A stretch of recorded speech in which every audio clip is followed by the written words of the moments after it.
As always, our show is sponsored by Memoria Press. You can find our curriculum at memoriapress.com. Welcome to Classical Etc., a show that dives into the philosophy, culture, and heart of classical education. You're in the studio with Shane Saxon. Thank you for joining us for another episode of Classical Etc. I'm sitting with a couple of my friends who are all teachers.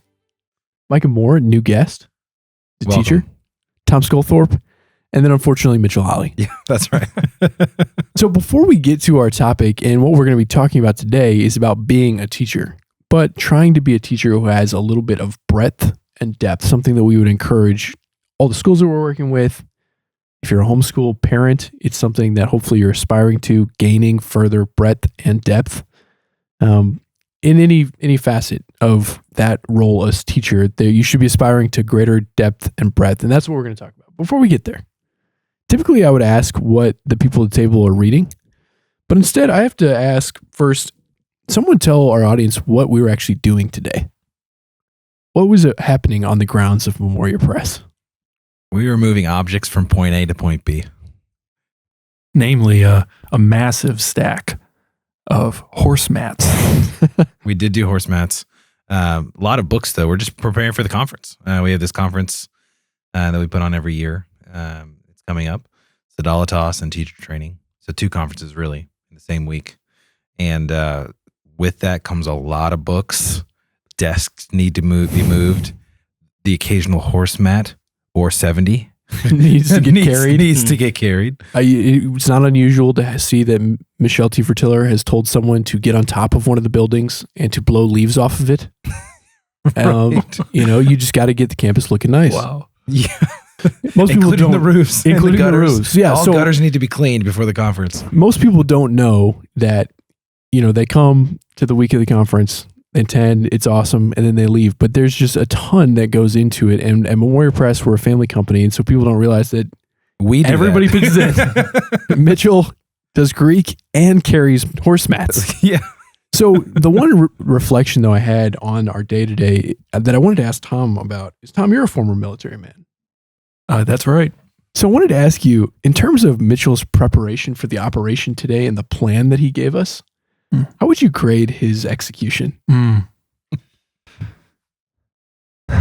Well, I think that the movement could have been better planned. So are we talking a D?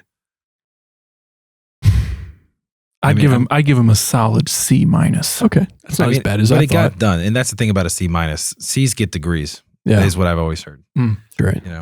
Well, you can't argue with that. And just to push back on that a little bit, because that's what I like to do, I think it's clear that Mr. Holley had our benefit in mind by spacing out the amount of work we had to do. There was a lot of resting in between liftings. As he was trying to figure out what we would do next. And we were all standing around. Very pleasant, very beneficial. Yeah. Yes, there's plenty of time to sort of just shoot the breeze and not really do any sort of productive thing whatsoever. Yeah. In the Navy, we called that hurry up and wait. Yeah, that's good. So the topic before us today is about doing the opposite of what we did today. Not about running around and doing whatever Mitch says, but instead trying to cultivate habits of breadth and depth. We would argue as classical educators that to be a great teacher, one of the things that you should try to do is broaden your mind, even study things like philosophy. There's some people who would hear that and say, I'm a kindergarten teacher, I'm a first grade teacher. My goal is to help these kids to learn how to read. Well, why should I care what old dead guys said? None of us are scholars, at least of philosophy. Why do you guys think it actually is important that the regular teacher try to answer some of those fundamental questions? And what makes a teacher who is trying to do that a better teacher? Well, first I just want to pause the question, because when we think of the study of philosophy, we primarily think of a philosophy class where you're reading works of philosophy. And certainly that's, in common parlance, a very helpful way to sort of establish what we mean by philosophy, the study of the great philosophical texts. But I rather like, as it relates to education, John Henry Newman's perspective on and how he tries to situate philosophy. And he's trying to get us to understand, when he uses the word philosophy, he's trying to describe something else than that class called philosophy. In a certain sense, every subject is filled with philosophy because philosophy for him is knowledge when it is impregnated with reason. In other words, whenever the mind is able to grasp things in the world, real things as they are, then a student is growing in philosophy. And so that means every teacher from kindergarten through 12th grade is engaged in some sort of exercise where they're helping students grasp the real, grasp what is true and good and beautiful. And that is a exercise in philosophy. Yeah. So it's important, just, I think we probably do want to talk about reading philosophical texts and how that can help. But then taking a step further back, we might try to make the argument that as educators, every time philosophy is more of a governing principle, right? It's helping us approach every discipline. Every discipline is sort of ingrained with and structured by philosophy in that sort of Numian sense. Absolutely. Micah, what do you think? Yeah, I mean, I like Mitchell's explanation, but I think that there are also practical ways that we can approach this. For instance, if you're someone who has only dabbled a little in philosophy, but never really explored it deeply, or even just studied it, you might have some presuppositions that maybe we can't really know the reality of things. And if you're someone who thinks that, and a kindergartner comes up to you and asks you, what's 2 + 2? What's stopping you from saying 5 and positing that as something serious? Now, I don't think anyone would actually do that. But the reality is, if you aren't studying philosophy and you aren't coming to true knowledge, nothing would stop you from doing that. Yeah. I think it seems more likely that not necessarily that you would have a teacher who would say, nobody can know 2 + 2 = 5, but it seems more likely to me that you would have a teacher who just kind of assumes this is what's right and this is what's wrong. And a student would challenge them and say, I don't think that's wrong, whatever it is.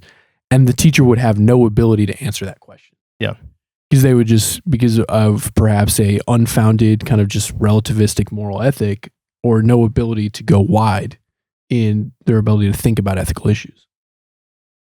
It's also helpful to, especially in the younger ages, one way that I try to think about the job of an educator is that you're trying to help students see the relationship between things.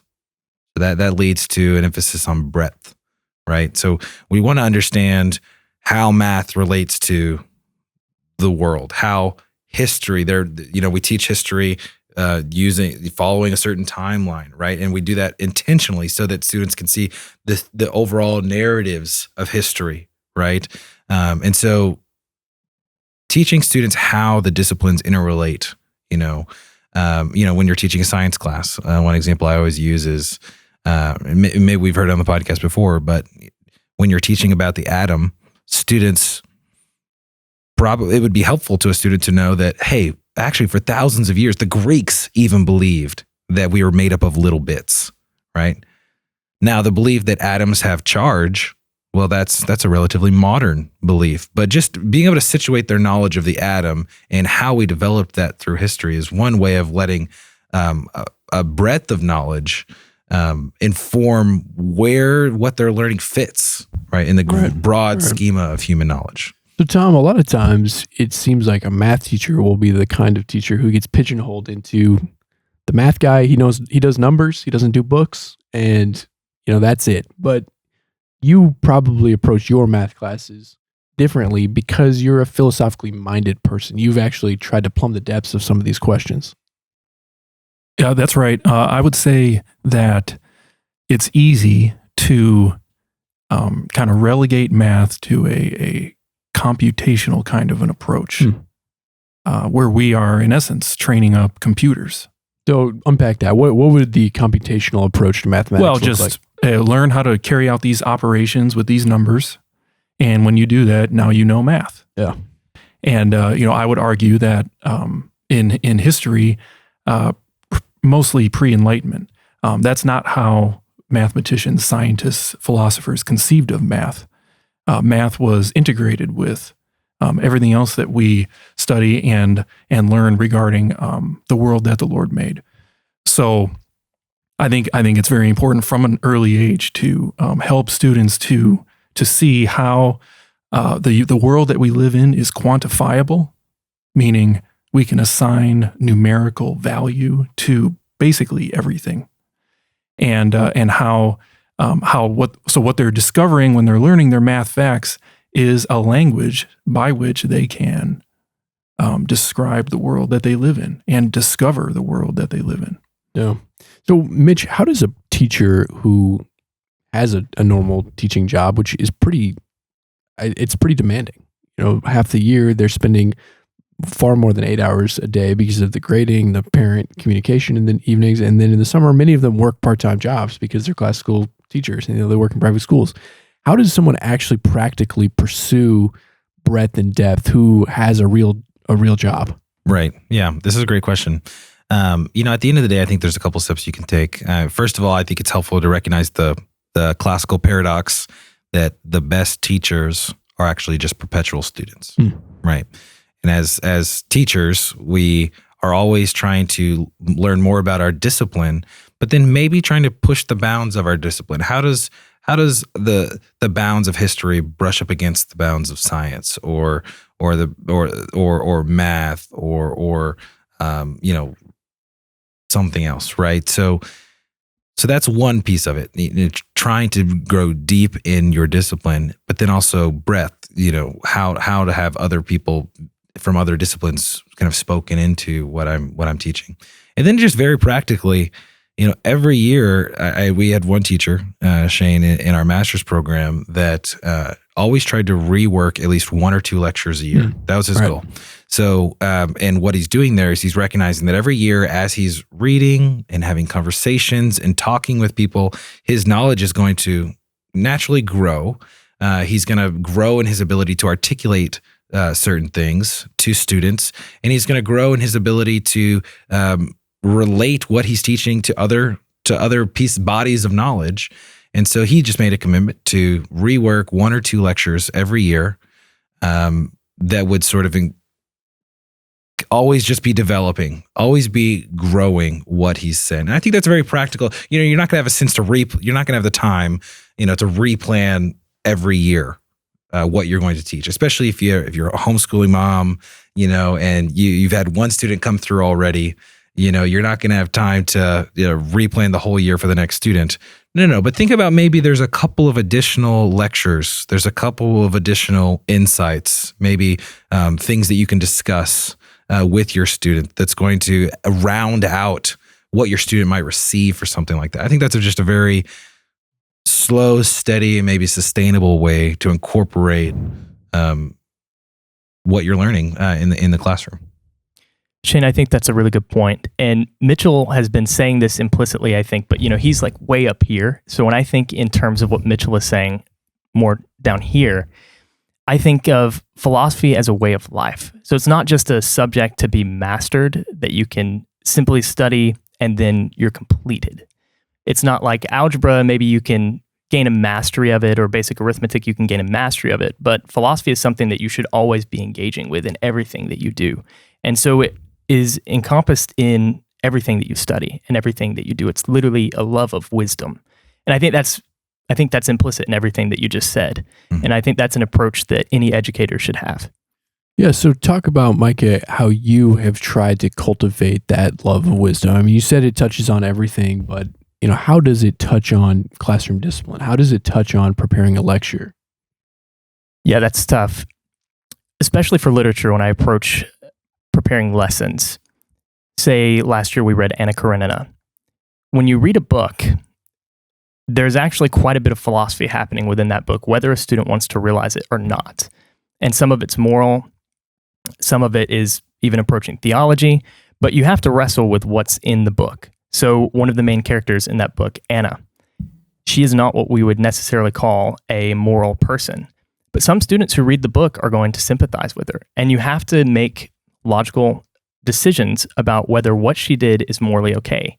And when you start doing that, you are actually asking philosophical questions. So anytime that I'm prepping for those lessons, I'm thinking through what actually are my underlying assumptions about what she's doing. Is it correct? Is it not correct? And then I'm engaging in philosophy.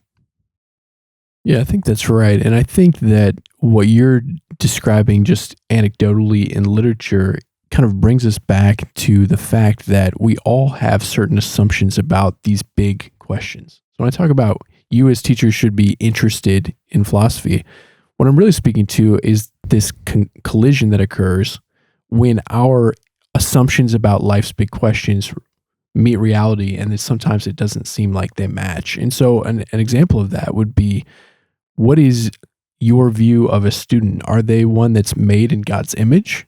Or do you have some other answer to the question, what is a human being? And that's going to deeply affect how you present yourself in the classroom. Mitch, what are some other examples of ways that those fundamental questions, those most important questions, are going to affect your role in the classroom?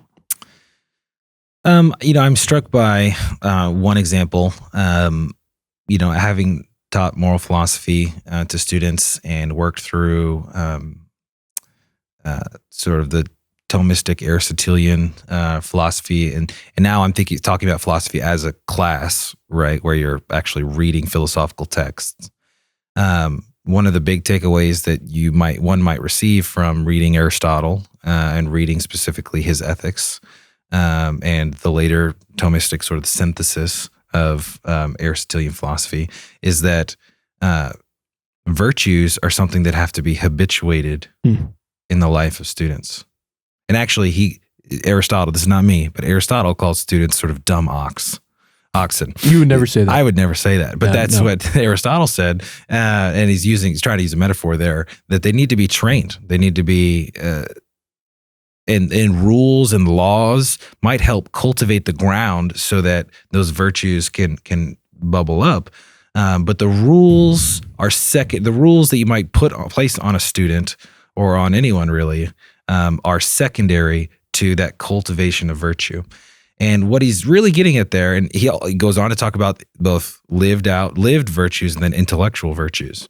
And you ultimately see a synthesis there. So one of the big takeaways I had as a teacher was, in order for my students to grow in knowledge, they must first grow in virtue. In order for you to learn your Latin, you have to be the type of student who sits down every day and is faithful every single day to looking at a few vocabulary cards. In order for you to commit all of your paradigms to mastery, you have to show commitment, right? At times you have to have courage because you have to tell your friends, hey, I can't go do that. I still got a little bit of Latin homework, right? So a student will only grow in his knowledge to the extent that he has the virtue and character in place to allow for those intellectual fruits to flourish as well. And so in my classes, I try to talk to my students about that. Will you be the type of student that will flourish in history? Will you be the type of student that will flourish in Greek class or whatever? And that sort of fundamentally changed how I think about discipline in the classroom. And how these are students who need training. They need little steps that they can take, and whatever rules that we place in the classroom should be geared towards establishing those habits of character that are orienting them and their minds towards truly good things.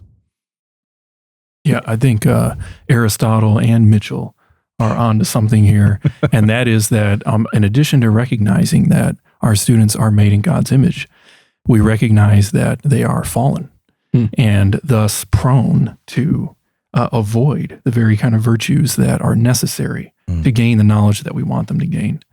And so we have to take that into account and make sure that that is driving discipline in the classroom. If we give them too much room, the likelihood is that they're not going to get what we want to get across to them. There's some philosophies that would state that if you allow the child to just have unfettered freedom, they will arrive at a mastery of all of these concepts on their own. I personally don't think that's exactly how it will work. And I think part of that is because fundamentally, I agree with you. I think that people are prone to shortcuts, to error, We are not prone to order. We're prone to disorder, even though paradoxically we resonate with order. So I think all of those things are just different philosophical concepts, perhaps things talked about by the great philosophers that really matter to me as a teacher when I'm trying to figure out how to corral these 15 rascals and get them to learn something. So doubling back, Tom, we've kind of circled this issue of philosophy as a way of life is how Micah put it. What does that mean? I mean, that sounds nice. I appreciated you saying it, Micah, but I need Tom to explain that to me. And I thought you gave kind of an interesting answer to what that actually means before when we sat down here a few minutes ago. So first I would say that, as Micah pointed out, philosophy literally means a love of wisdom. And so what comes to mind are the exhortations in the book of Proverbs, the father to his son, whatever you do, get wisdom, get insight. Right? This should be the driving purpose of your life. And so if a love of wisdom is the driving purpose of my life, then what wisdom am I loving? Right? And, I would say that we want to make sure that the wisdom that we are loving is derived from the Bible. And therefore, the concept of worldview, I think, is important here. So we want to make sure that as we pursue oftentimes these specialized academic disciplines, we're doing so from a biblical basis or a biblical worldview, that I'm loving biblical wisdom as I pursue mastery in mathematics or moral philosophy or reading well or anything like that. Yeah, it's so interesting, the Proverbs example, because every time that there's an indication in Proverbs or an exhortation to love wisdom or to not be a fool, it's always directed to someone who's reading it. Is there anybody who reads it and is like, I'm a fool, this part's for me? No, there's an assumption in it that you want this. That's why you're here at all. And that's kind of an interesting rhetorical tactic by the proverb. And I think what it's doing is calling us to that love, right? It's assuming that you have love and trying to provoke it further. But you did mention the word worldview, which has taken some flack on this podcast in the past. Mitch, what do you think about the word worldview? It's a very common parlance in our culture. Yeah, I think most people sort of use it as a shorthand, a way of describing sort of how we perceive what sort of governing structures are shaping how we see the world, right? Are we seeing the world in a more Christian way? Are we seeing the world in a more atheistic way, in a more Islamic way? Maybe we're talking more culturally. We're trying to say, hey, do you see the world like you are a European? Are you seeing the world like you are from Latin America, right? And it's a way, I think, in terms of the social sciences and anthropology and sociology, to sort of gesture towards these differences that someone might, these differences in perception, these differences in sort of how you would taxonomize things. And so in some ways it can be a helpful sort of common expression. Everybody grows up thinking like, oh, tree. And then someday someone says, if you have a Christian worldview, you'll believe that tree was made by God. And you're like, I need a Christian worldview. Yeah. So that part of it's helpful because it is, right? Sure. But the critique. Well, the critique is there's a number of ways to critique what the social sciences sort of is getting at, right? But sometimes you can get the impression that, well, Shane has his worldview and I have my worldview, Micah has his worldview, and we're all describing the table or in the real things in the world, but we all have our own sort of worldview that's sort of shaping the world. And so we relegate, that's the world out there. And we all have different, we all grasp at the real in different ways, right? And there's not necessarily any way that I can critique your worldview because you see the world one way and I see the world another way, and so therefore that's I can't really tell you that you're doing it wrong because it's immensely personal, right? So there's a number of ways that can sort of go wrong in your logic there. And I took Tom to mean all of those things. Yeah, Tom, he's just attacked you personally. I don't know if you heard that. Allow me to speak in defense of worldview. Right, let's hear it. When I use the term, I'm basically equating it with wisdom. with proverbial wisdom, by which the Lord created the world in Proverbs chapter 8. So to me, worldview is not a subjective enterprise primarily. It can be, but if it is, you're wrong, because there is an objective reality by which the Lord made the world, and by which we can flourish if we pursue it. And if you don't, well, you lack wisdom. And Proverbs says that you're a fool. Yeah.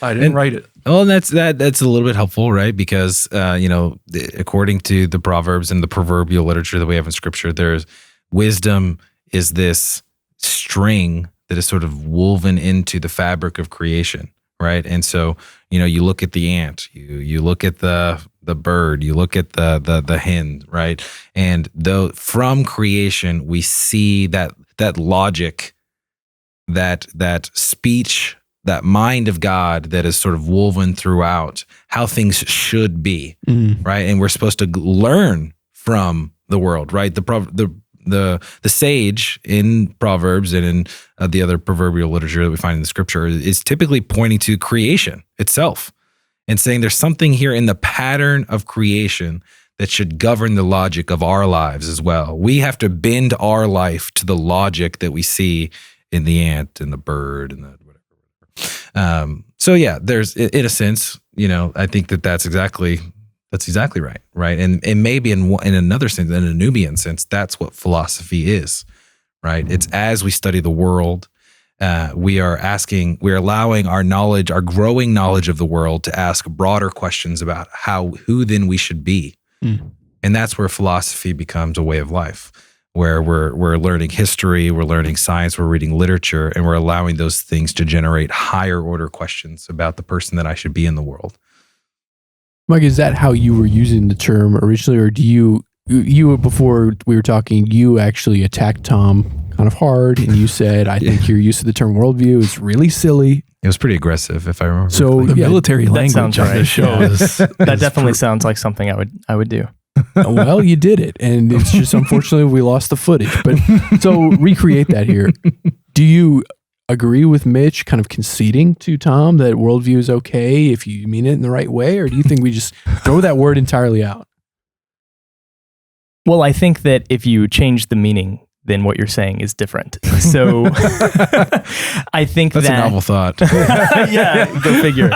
So just to preface, I think that Tom's explanation here is fine. I don't really have a problem with that explanation. But the traditional use of the term worldview, I think there's two thoughts that come to mind. First is what Mitchell laid out, which is this subjective, everyone has their own worldview. And the other is this almost modernist approach that people are these perfectly, completely rational machines that can just figure everything out perfectly. And so you create this entire all-encompassing view of the world, and there's absolutely no way to poke a hole in it. And I don't think that's always how people behave. And I don't think that's always how they function, even if that would be ideal. And so both of those views, I don't really like. But what Tom just laid out there, I think is more in line what I would call, and what he did call, wisdom. And that I do like, and I think it is meant to be a way of life. And Tom, I want to come off the high rope and just drop the elbow on you here with the final argument that I think the other issue I have with the term worldview is that it speaks to perception, right? Worldview is used to address knowledge, but it talks about perception, like how you view the world. But the reality is a lot of knowledge is acquired not through the perception of the eyes or through, informational learning. Sometimes you learn things through experience, through habit, through being habituated in a virtue, having certain rituals and liturgies that come to show you what's really true about the world. And I think that term worldview maybe skews to kind of a type of view of knowledge, that it's just all these knowledge bubbles in the world that we need to plug into our brain so that we have a full, all-encompassing view of what's true. Or reducing all knowledge to theoretical knowledge, right? Instead, but you might, the guy who can sit there and throw free throws has a type of knowledge, right? Did he read a manual on how to throw free throws? That's what it's called, right? Throwing free throws. Yeah, shooting free throws. Yes, I good job. apologize. My bad. Right. But did he read a book about how to? No. His body learned. So there wasn't some propositional knowledge that he learned, but he learned through doing it. And of course, you can. I'm sure there's ways that have you already begun thinking about ways that you might try to. No, I might say that I don't see the conflict. I think that, experiential learning, experiential knowledge is going to, for the most part, it's going to match up with wisdom, right? So if you think that you can be lazy and successful in your life, the Proverbs would tell you to consider the ant. And what will you find if you get a job and you're lazy? You're going to find that want will come upon you like a robber, right? And because you'll be out of a job quickly. And so, whether it's experiential or propositional, the knowledge that we come by is a knowledge that is that shapes how the world works, and that allows us to live in harmony with the world that God created. What was the word that Martin wants to? So he wants to take this to use cosmology or cosmogony. I think he said cosmology. Oh, okay. Yeah, a brand new word. We've never heard such a thing before. No, he's not here. When he's here, there's plenty of opportunity to attack him. What's funny though is whenever when he's sort of walking through that, he's trying to gesture towards a sort of more full orb view of everything, right? Which ultimately bubbles down to the real. Right. In other words, there's one worldview. Everything else is a negation of that one worldview. Right. And so in that, I think also some articulations of that might be problematic, because how our subjects, how things in the world present themselves to us and how we receive them as a knowing subject is part of what's real, right? Whereas I might, perceive something differently than Shane. I mean, how many of us have talked to students before? We've given the same exact lecture to two students, and one student thought you were talking about your favorite sport, and another student thought, oh, this was a great point about the American Revolution. And you're like, no, no student who thought that I was just talking about a sport, that there was this larger point I was trying to make or whatever. And that's because, Thomas Aquinas makes a helpful point when he says that knowledge is received in the mode of the knower. So how the knower, it's the thinking subject, how they receive what you're telling them is important, right? They may not, their reception of it may hide or may only see in part of what you're trying to give them, right? So I think it's helpful to sort of call worldview cosmology, sort of, but also it's prone to being misunderstood, I think. Yeah. Well, I think we can lay off Tom for a little bit, but so the conversation to this point has been very anecdotal in terms of the things that we as teachers, the four of us, have just found beneficial about other areas of our life where we're thinking about answering questions and how that's kind of come in. And so we've talked about worldview and philosophy as a way of life and loving wisdom, and how all of those things are important to us as teachers and as people. I'm thinking of the teacher who just isn't interested in philosophy. Boring. And they just kind of want to get through their day, and they want to treat their students right, get their grades in. What's your word for that teacher? What would you call them to? And do you have any encouragement for the teacher who's just feels like they're already at their limit and don't have any more room to think and to question and to continue dialoguing with the great questions that have been asked? I think there's a lot of things I'd want to say, but I'd want to clarify first who's the person we're talking to. Are we talking to the person who sees no value in growing in knowledge? They are not a teacher, right? Or at least we would want to avoid certain types of teachers with that sort of disposition. Or are we talking about the teacher who has limited resources, a family, a full-time job, and so they love knowledge. They love learning their discipline further, growing deeper in their discipline, but they may not have the time, the resources, the opportunity to engage in a book discussion, over certain philosophical text. To that sort of person, I would say that, or I would try to encourage them. This is where the smallest things can be the biggest things. Spending time thinking about your discipline and about ways that you can introduce your subjects to your students so that they can see the world in a different way, so that they can understand more about how does Russian, like we talked about more a while ago, right? How does Russian literature help us perceive the world in a better or worse way? How does our knowledge of exponents help us see and have a math sense about certain things? This is where I bow to Tom completely. So I think that contemplating, spending some leisurely moments contemplating the things that you do know and how that has shaped your world view. Use Tom's word again. How that has shaped how you approach the world, and trying to think of ways to bring your students there as well. Because yes, there's a certain amount of knowledge transfer that needs to happen in a classroom, right?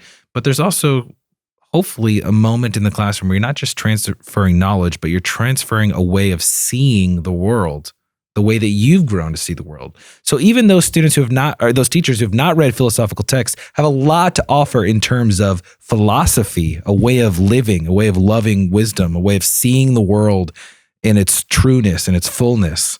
Those teachers have a lot to offer their students, and so I would encourage them and exalt them to spend a few leisurely moments thinking about the depth of what they know and what they see and how they can bring their students to that.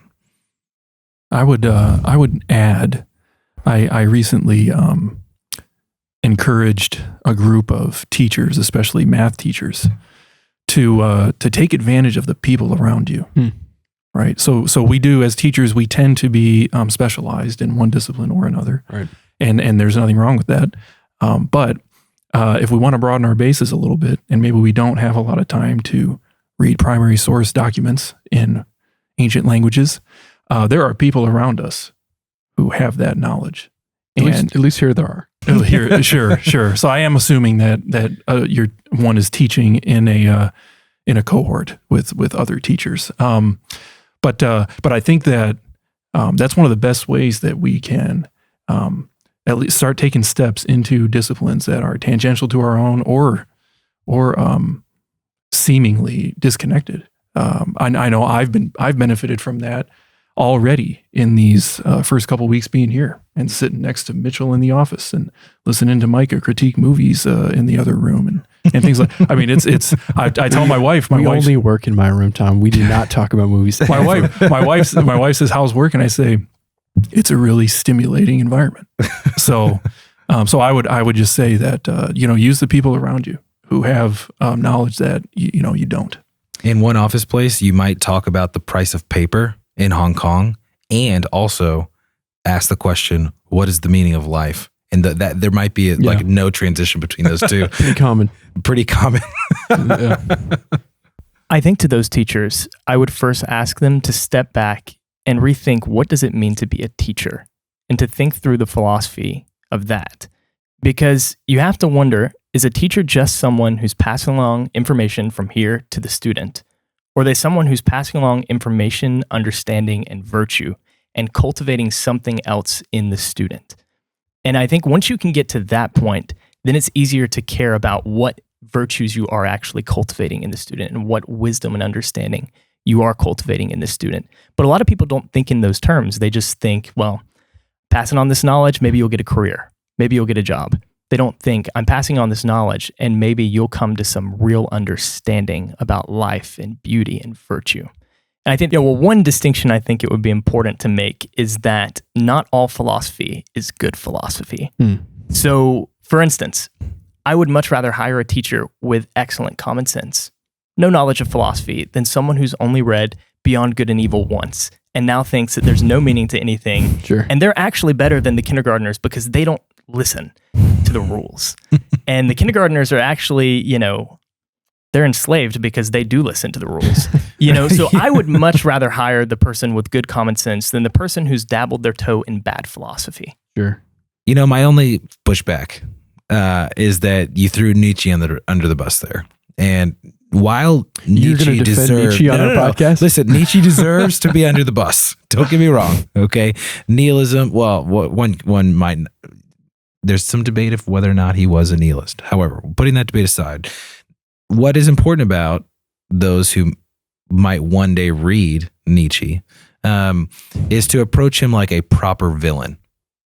So yes, he is someone that we should read and engage with, but he is a proper villain. He's someone that we need to give the time to, and not at a kindergarten level. We certainly don't read Nietzsche and then sort of apply his idea of the suppression of the true self by putting rules on little kids. Imagine a classroom if we adopted that sort of, hey, we don't want to put rules on you. The fullness of your self-actualization might be hindered. So we want to allow you all the freedom that one kindergartner might need in order to get there. Well, I'm really glad that you said this because I want to be clear. I wasn't actually critiquing Nietzsche, but poor readers of him. Sure. And people who approach him without understanding. Yeah. But I do think there's value in reading him precisely to understand the opposite of what you should actually think. Yeah, Sure. Mitch is saying that like in the Kung Fu movie, Nietzsche is the master.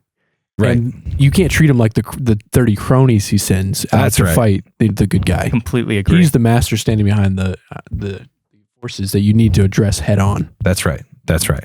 So Nietzsche should be read and then properly thrown under the bus. Well, this has been a great conversation, just talking about our love for teaching and trying to attain some breadth and depth as teachers. Next week, we're going to be doing more of that. Not next week, but the week after, at the time we're recording this, at our summer teacher training conference. So I don't know if this episode is going to go out beforehand. But if it does, I hope you'll come and talk to us and we'll get to know you. And we look forward to seeing everyone who's going to be there. Thank you, guys. Thank you for listening to today's episode of Classical Etc. If you'd like to show your support for the show, then you can leave a like below. If you'd like to add your voice to the conversation, then you can comment. And if you want to follow along with us on this journey, then please subscribe. Thanks, and I'll see you later.